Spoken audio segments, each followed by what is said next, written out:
ஸ்ரீகிருஷ்ணர் உபதேசங்கள் வாழ்க்கை ஊக்கம். செயல்தான் உன் உரிமை, ஆனால் செயல்பலன் உன் கட்டுப்பாட்டில் இல்லை. இன்பத் துன்பங்கள் வருவதும் போவது போல, அவை நிலைத்தவை அல்ல. அதனால் மனதை சாந்தமாக வைத்திரு. உண்மையான பக்தன் எப்போதும் பயமின்றி உறுதியுடன் வாழ்கிறான். செயலால் பிறருக்குப் பயன்படுபவனே உயர்ந்தவன். மனதை கட்டுப்படுத்தியவன் எல்லா உலகத்தையும் வெல்ல முடியும்.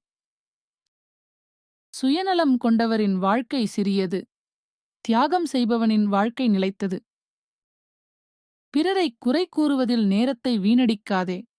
உன் குறைகளைச் சரிசெய்வதே உண்மையான முன்னேற்றம். சிறந்த நண்பன் யார் என்றால், நன்மைக்கு வழிகாட்டி தீமையிலிருந்து விலக்குபவனே. சந்தோஷம் வெளியிலிருந்து கிடைப்பதில்லை, அது உன் மனநிலையிலிருந்து தோன்றுகிறது. ஆசை அதிகமானவருக்கு அமைதியில்லை. ஆசையை கட்டுப்படுத்துபவனே உண்மையான ஆனந்தத்தை அனுபவிக்கிறான்.